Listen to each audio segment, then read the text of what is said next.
हो जाता है ना कि उतना वो कर ही नहीं पाओगे। वही रहता है, अच्छा लगता है। लेकिन कार्य से मान लीजिए तीसरा दिन पढ़ रहे हैं ना केमिस्ट्री। लिखिएगा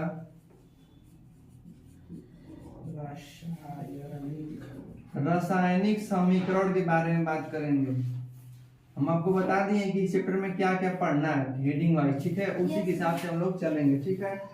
आज हम लोग को पढ़ना है रासायनिक समीकरण, मतलब केमिकल इक्वेशन, ठीक है ना।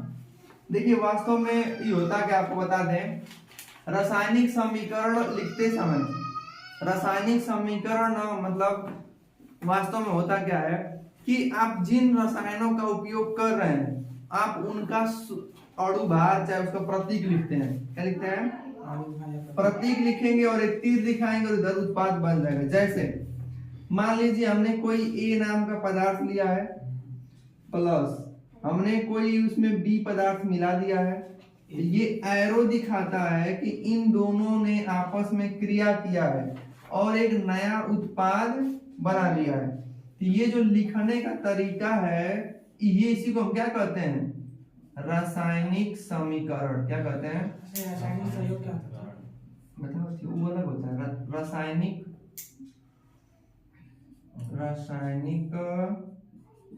समीकरण। आप लोग गणित में पढ़े होंगे समीकरण 1 समीकरण 2, तो क्या होता था? x + y = 5 समीकरण नंबर 1 गणित का समीकरण था। और आप यहाँ क्या पढ़ेंगे? रासायनिक समीकरण, यहाँ रसायन का समीकरण पढ़ेंगे। जैसे मान लीजिए आपने हाइड्रोजन लिया है और क्या लिया है? क्लोरीन लिया है, क्लोरीन के अणु लिया है आपने हाइड्रोजन लिया है और क्या लिया है? क्लोरीन। तो ये दोनों आपस में क्रिया करके HCl बनाए। क्या किया है? HCl। तो ये जो आप लिख रहे हैं इस बात को, इसको हम क्या कहेंगे? रासायनिक समीकरण। समझ में आया?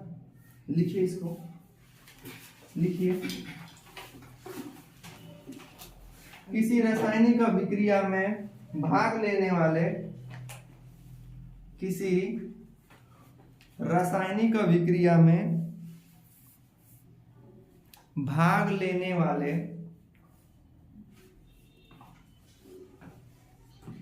अभिकारक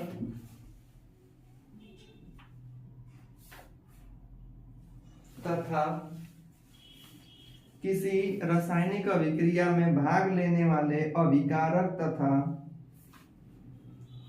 अभिक्रिया के फलस्वरूप प्राप्त लेने वाले अभिकारक तथा अभिक्रिया के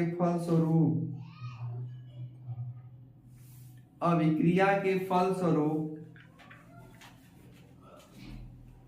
बनने वाले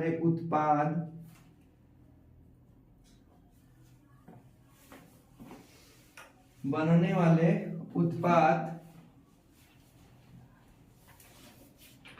को प्रतीक एवं सूत्र द्वारा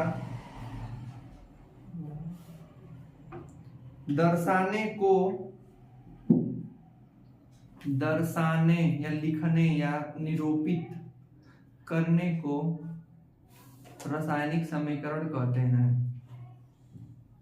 रासायनिक समीकरण कहते हैं।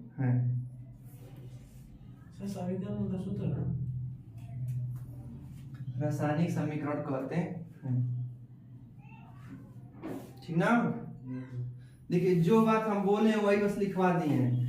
रासायनिक समीकरण किसे कहते हैं? तो कहे हैं हम कि देखिए रासायनिक अभिक्रिया में भाग लेने वाले अभिकारक तथा रासायनिक अभिक्रिया के फलस्वरूप प्राप्त उत्पाद के प्रतीक या सूत्र के दर्शाने को ही हम क्या कहते हैं? रासायनिक समीकरण। आप क्या देख रहे हैं? यहाँ का हाइड्रोजन का प्रतीक है, यहाँ क्लोरीन का प्रतीक है, इन दोनों ने मिलाकर ये बनाया HCl। तो HCl हम सूत्र लिख दिए, तो प्रतीक को मिलाए और यहाँ पे सूत्र बन गया है। तो ये जो दर्शा रहे हैं चीज ना, उसे हम क्या कहते हैं? रासायनिक समीकरण कहते हैं। ठीक ना? सही है, कैसे बना था बताइएगा। अभी वो आगे चलेगा कैसे बना है, अभी दे रहे। फिर समीकरण, रासायनिक समीकरण कई प्रकार के होते हैं, वियोजन, संयोग, विस्थापन, बताएंगे धीरे धीरे। आगे लिखिए हेडिंग रासायनिक समीकरण लिखने के लाभ। अच्छा, इसको लिखने से हमको क्या लाभ हो रहा है वो बताएंगे। अभी लिखिए रासायनिक समीकरण लिखने के लाभ।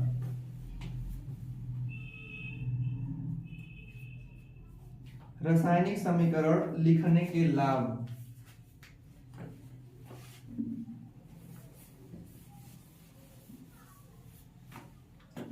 रासायनिक समीकरण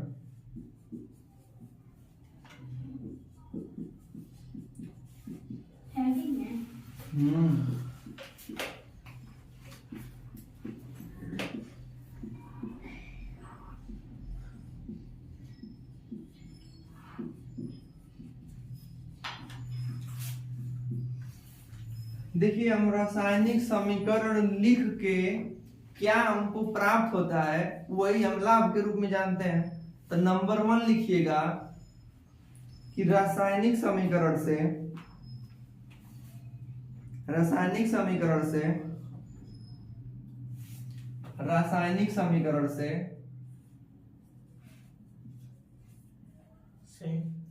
अभिकारक और उत्पाद के नाम तथा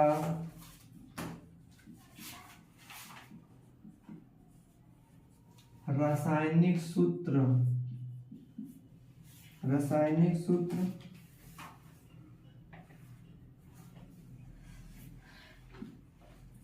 का पता चलता है। रासायनिक समीकरण के लिए आपको क्या क्या चाहिए होता है? अभिकारक चाहिए और क्या चाहिए? उत्पाद। तो लाभ कोई हम लिख सकते हैं विधि ना, रासायनिक समीकरण लिखने की विधि क्या क्या होती है, चाहे लिखने से क्या क्या हमको प्राप्त होता है। तो पहला नंबर देखिए हमको बता दे रहे हैं। पहला नंबर कि उस अभिक्रिया को बनाने के लिए, चाहे उस समीकरण को बनाने के लिए उसमें कौन कौन सा तत्व मिला है। तत्व का मतलब अभिकारक, कौन कौन सा अभिकारक मिला है और हमको क्या प्राप्त हुआ है, अभी आप देखे हैं। फिर दूसरा काम, फिर दूसरा हम ये भी पता कर सकते हैं कि उसमें जो चीज मिलाए हैं उसकी अवस्था कैसी है, ठोस मिलाए हैं कि द्रव मिलाए हैं कि गैस मिलाए, ठीक ना। तो अभी 3-4 लाइन में लिख लीजिएगा, ठीक ना। जो डाउट बचेगा पूछ लीजिएगा हमसे। पहला हो गया, दूसरा लिखिए,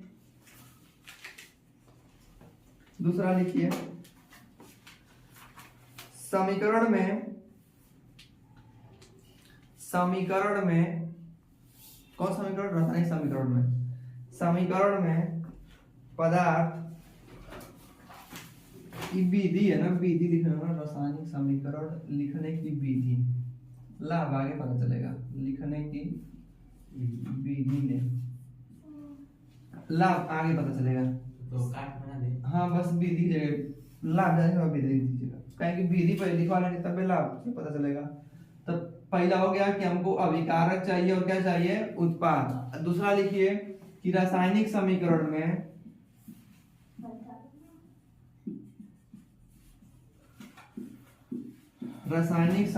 में पदार्थ सदैव अणु के रूप में लिखे जाते हैं। अणु के रूप में लिखे जाते हैं। अणु के रूप में लिखे जाते हैं, इसका मतलब क्या? जैसे आप जब परिभाषा बताते हैं परमाणु का और अणु का, क्या बताते हैं? कब बताते हैं परिभाषा? कहते हैं ना कि परमाणु वे सूक्ष्म पदार्थ होते हैं जो स्वतंत्र रासायनिक अभिक्रिया में भाग लेते हैं और स्वतंत्र नहीं रह सकते हैं, बताते हैं ना। तो सेम टू सेम जब भी कोनो चीज लिखेंगे ना, कोनो भी पदार्थ का समीकरण तो हमेशा अणु के रूप में लिखेंगे। अणु का मतलब जैसे H2, जैसे H क्या है, परमाणु है, क्या है, जब इसी को मिला देते हैं ना तो ये क्या हो जाएगा, अणु। ये Cl क्या है, परमाणु, इसमें इसका एक गुण है, लेकिन जब कोई को परमाणु मिला दिया गया है तो Cl2 ये क्या हो गया है, अणु, क्या हो गया है। तो लिखिए जैसे, लिखते हैं हमें जैसे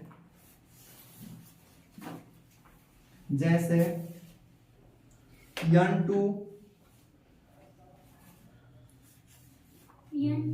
मतलब N और 2 माने नाइट्रोजन के अणु, H2 माने हाइड्रोजन के अणु, O2 मतलब ऑक्सीजन के अणु। हो गया ना, आगे लिखिए तीसरा। अच्छा ये दो गुना है, एक को है, दो थे।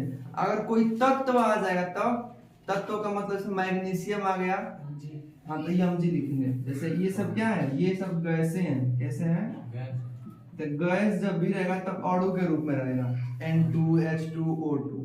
आज जब कोई तत्व आ गया जैसे Mg हो गया, Na हो गया, Cu हो गया, ये तत्व है, ठीक है। तो देखा, इसके जब दो गो अणु गैस जब भी रहेंगे तो अणु के रूप में रहेंगे, और तत्व रहेंगे तो सिंगल सिंगल रहेंगे। अगला लिखिए।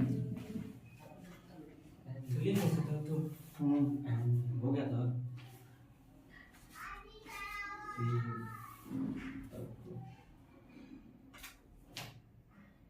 तीसरा लिखिएगा। तो सल्फर भी है। आपको जो तत्व लगे वो लिख सकते हैं।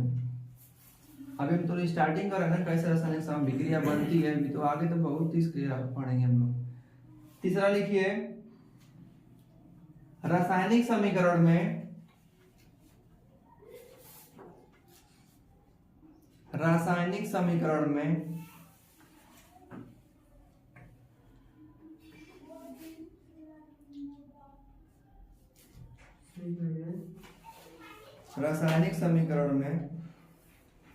अभिकारकों के बीच प्लस का चिन्ह लगा दिया जाता है। प्लस का चिन्ह, प्लस बना लीजिएगा। रासायनिक समीकरण में अभिकारकों के बीच प्लस का चिन्ह लगाते हैं और तीर के बाईं ओर लिखते हैं। तीर के बाईं तो बताए थोड़ा, मान लीजिए तीर है, इस मान लीजिए ये कोई तत्व है, Mg है, O है, अभिकारक है ना, हाँ। तो अभिकारक के बीच में प्लस का चिन्ह लगा, और ये किधर है, तो तीर के, देखो बताया ना, ये लेफ्ट साइड होता है, ये राइट साइड होता है। तो अभिकारक हमेशा तीर के लेफ्ट साइड लिखे जाते हैं, किधर, लेफ्ट साइड। और तीर के बाईं ओर लिखे जाते हैं।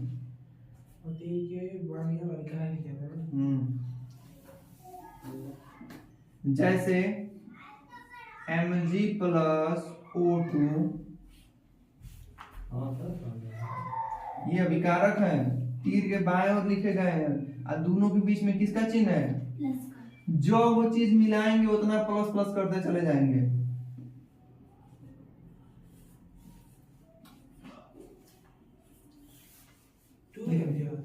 बताएंगे वो कई का टू हो गया, संतुलित करना अगला टॉपिक है, लिख लीजिए। तो यहाँ पे हम प्लस का चिन्ह दिखा रहे हैं, देखिए यहाँ पे प्लस का चिन्ह है, ये सर। ठीक। लास्ट वाला लिख लीजिएगा, समीकरण लिखने की विधि में लास्ट वाला लिख लीजिएगा। इतना कंफर्म है ना, क्लियर है सबको ना, आ रहा है ना। चौथा लिख लीजिए। चौथा लिखना है कि रासायनिक समीकरण में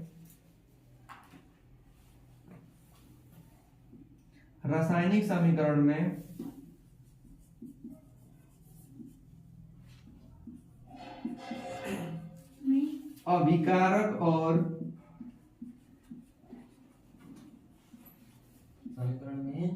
रासायनिक समीकरण में अभिकारक और उत्पाद के बीच एरो तीर का निशान लगाते हैं। उत्पाद के बीच तीर का निशान लगाते हैं। तीर बराबर का भी होता है, लेकिन अधिकतर आप लोग तीर देखते हैं ना, चाहे तो बराबर भी लगा सकते हैं, चाहे तो तीर लगा सकते हैं। तो हम लोग अधिकतर क्या देखते हैं, उसको बराबर करना। जैसे अब हम लोग जानेंगे कि रासायनिक समीकरण को संतुलित करने की विधि क्या होती है। आप देखिए, अब संतुलित करना क्यों जरूरी पड़ा है, पहली बात तो समझिए। आप कक्षा 9 में पढ़ के आ रहे होंगे, आपने पढ़ा होगा द्रव्य अविनाशिता का नियम। नाम सुने कि नया लग रहा है? नहीं लग रहा है हमको। नहीं लग रहा है, रोज आओगे तब समझ आएगा ना। देखा, द्रव्य अविनाशिता का नियम क्या कहता है कि कोनो भी चीज है, आप उसको मिलाएंगे तो जो चीज बनेगा दोनों का वजन समान होना चाहिए। क्या होना चाहिए? जैसे आप इधर एक कटोरी में मान लीजिए बालू ले लीजिए। क्या ले लीजिए? बालू। इधर आप ले लीजिए सीमेंट। क्या ले लीजिए? इसमें दोनों को आपस में मिक्स कर देंगे तो इधर क्या क्या बनेगा? इधर बालू बनेगा प्लस सीमेंट का मिश्रण बनेगा, ये ना बनेगा। अगर आपने बालू का वजन 5 केजी लिया था और सीमेंट 2 केजी लिया था, तो इधर जो भी बनेगा उस 7 केजी का होना चाहिए। कितना केजी का? 7 केजी। 7 केजी का होना चाहिए। इसी को क्या कहते हैं? द्रव्य अविनाशिता का नियम। मतलब अभिक्रिया से पहले का वजन और अभिक्रिया के बाद का वजन दोनों आपस में क्या होना चाहिए? समान होना चाहिए। इसे क्या कहते हैं? द्रव्य अविनाशिता का नियम। कक्षा 9 में था। तो इसी के हिसाब से हम पढ़ेंगे रासायनिक समीकरण को संतुलित करना। जैसे आपने मान लीजिए कि कुछ मिलाया और वो इधर उतना नहीं प्राप्त हो रहा है, तो आपको बरियाई से किसी भी तरह से करना पड़ेगा ना। जैसे मान लीजिए आप कोई समीकरण लिख रहे हैं, मैग्नीशियम प्लस ऑक्सीजन माने ऑक्साइड है, तो आप मिला दिए इधर MgO बन गया, बना ना। आप जैसे समझा, इधर मैग्नीशियम है, इधर ऑक्सीजन है, ये दोनों आपस में मिल गए हैं। आप जब कक्षा 9 में थे तो बताए थे कि मैग्नीशियम पे 2+ होता है और इस पे ये 2- वाला होता है ना, तो इसको 2 को चाहिए होता है। नहीं देखा भाई, इसको 2 को दे रहा है किसी को, Mg12 2 8 8 2 बताया था ना, 2 8 2। तो ये इसको दे देगा कि ये जो कमी दिखा रहा है ये ऑक्सीकरण संख्या होती है, तो आगे बताएंगे आप लोग को। 2 को इसको चाहिए होता है ना, तो 2 को जब ले लेता है तो आपस में क्रिया कर लेते हैं लोग प्लस माइनस मिलके, इसका 2 की पूर्ति पूरी हो जाती है। लेकिन क्या आपका समीकरण संतुलित है? नहीं है। कैसे पता? सुनिए, इधर आप मैग्नीशियम लिए थे, इधर भी मैग्नीशियम मिला है, इधर ऑक्सीजन 2 को लिए थे, कको 2 बता ना कि 2 परमाणु कणु है। तो जब ऑक्सीजन 2 को लिए थे तो इधर यहाँ तो खाली 1 के मिल रहा है, तो हमारा ये समीकरण संतुलित नहीं है, तो इसको हमको संतुलित करना पड़ेगा। तो करने के लिए कोई विधि होती है। जैसे कुछ विधि के नाम लिख लीजिए।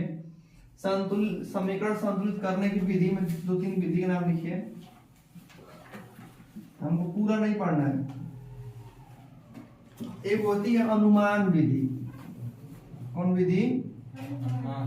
अनुमान मतलब अपने मन से, कौन विधि नहीं है। दूसरा है आंशिक समीकरण विधि।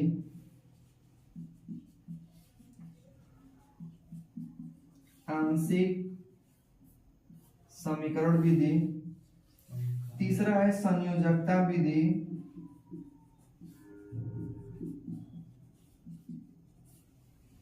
और चौथा है आयनिक